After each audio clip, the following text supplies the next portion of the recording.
आगे बढ़ेंगे। बिहार में पुलिस टीम पर एक के बाद एक लगातार हमले हो रहे हैं। अररिया और मुंगेर के बाद अब भागलपुर में विवाद सुलझाने पहुंची पुलिस टीम पर ग्रामीणों ने हमला कर दिया।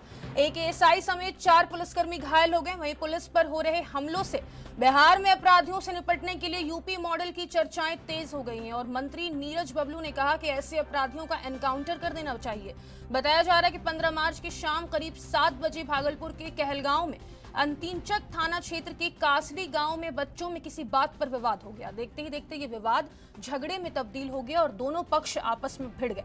घटना की सूचना मिलते ही मौके पर पहुंची टीम पर पहले बच्चे ने गिट्टी फेंकी, इसके बाद स्थानीय लोगों ने ईंट पत्थर से पुलिस टीम पर हमला कर दिया। हमले में एक एएसआई समेत 3 सिपाही और एक चौकीदार घायल हो गए हैं। पथराव में पुलिस वाहन भी क्षतिग्रस्त हो गया। इससे पहले मुंगेर नंदलालपुरा इलाके में अज्ञात शख्स ने धारदार हथियार से एएसआई संतोष पर हमला कर दिया था। इस हमले में उनकी मौत हो गई थी। इसी तरह 3 दिन पहले भी अररिया में एक एएसआई पर हमला किया गया था जिसमें उनकी मौत हो गई। एएसआई राजीव अररिया के लक्ष्मीपुर गांव में अपराधी को पकड़ने लिए पहुंचे थे, जहां अपराधी को बचाने के लिए ग्रामीणों ने पुलिस टीम पर हमला कर दिया जिसमें उनकी मौत हो गई।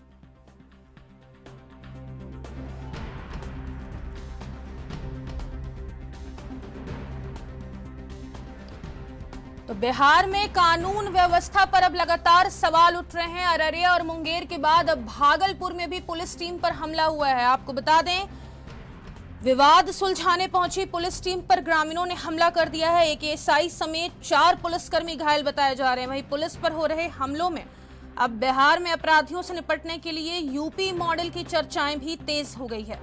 बताया जा रहा है कि 15 मार्च की शाम करीब 7 बजे भागलपुर के कहलगांव में अंतिचक थाना क्षेत्र के कासड़ी गांव में बच्चों में किसी बात पर विवाद हुआ था। देखते ही देखते विवाद झगड़े में तब्दील हो गया और जब पुलिस की टीम पहुंची तो पुलिस पर हमला कर दिया गया है। हमले में एक एएसआई समेत 3 सिपाही और एक चौकीदार घायल हो गए हैं। वहीं पथराव में पुलिस वाहन भी क्षतिग्रस्त हो गया है। इससे पहले मुंगेर नंदलालपुरा इलाके में अज्ञात शख्स ने धारदार हथियार से एएसआई संतोष पर हमला किया था। इस हमले में उनकी मौत हो गई है। वहीं अररिया की बात करें तो वहां भी एएसआई पर हमला किया गया था जिसमें उनकी मौत हो गई। एएसआई राजीव अररिया के लक्ष्मीपुर गांव में अपराधी को पकड़ने के लिए पहुंचे थे, जहां अपराधी को बचाने के लिए ग्रामीणों ने पुलिस टीम पर हमला कर दिया था। तो एक के बाद एक ये पुलिस पर हमला, बिहार से खबर निकल के सामने आ रही है।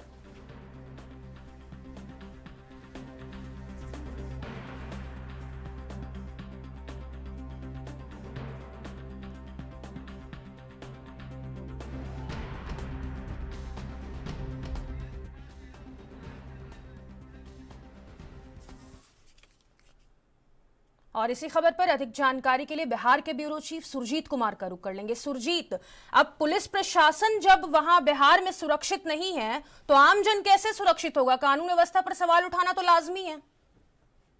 जी फातिमा, बिल्कुल जिस तरीके से पिछले 100 घंटे के अंदर में हम बात करें बिहार में कानून व्यवस्था की, तो जिस तरीके से अररिया में एएसआई की हत्या हुई, उसके बाद फिर मुंगेर में हत्या हुई, उसके बाद भागलपुर में पुलिस टीम पे हमला किया गया, नवादा में हमला हुआ। जी। अगर इस तरीके की घटनाओं पे जो जो गौर करें तो बिल्कुल बिहार में जो है कानून व्यवस्था अब भगवान भरोसे ही कह सकते हैं, क्योंकि जिनके ऊपर जनता का विश्वास है, जिनके ऊपर जनता की सुरक्षा की जिम्मेदारी है, वो खुद अपने आप को सुरक्षित नहीं रख पा रहे हैं।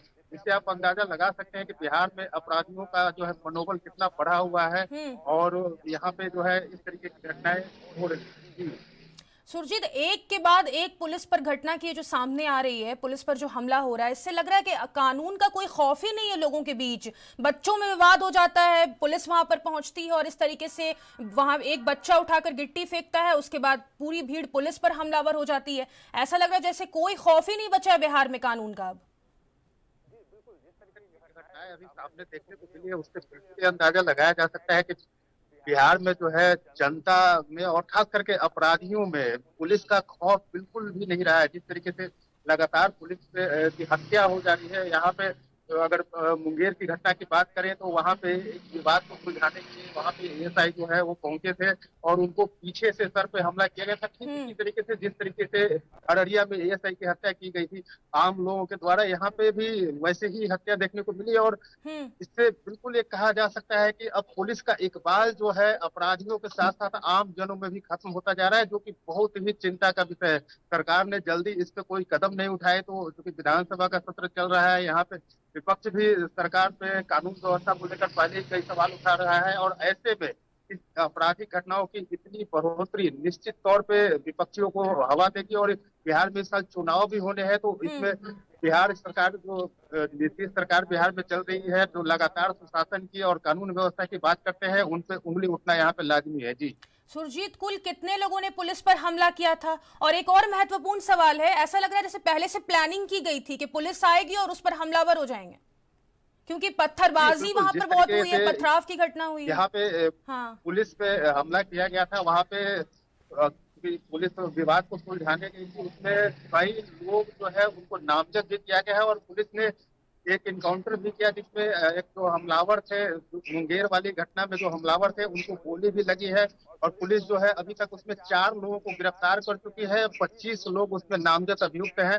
बाकी जो अभियुक्तों की छापेमारी के लिए जो है गिरफ्तारी के लिए लगातार पुलिस छापेमारी कर रही है और आने वाले समय में पुलिस के जो वहां पे कप्तान है उन्होंने दावा किया है कि जल्द ही सारे अपराधियों को दबोच दिया जाएगा। लेकिन जिस तरीके की घटनाओं में वृद्धि हुई है ये बहुत ही चिंता का विषय है। जी बहुत शुक्रिया सुरजीत तमाम जानकारी साझा करने के लिए। तो एक बार फिर से बिहार के भागलपुर में ये इस तरीके से पुलिस पर हमला हुआ है।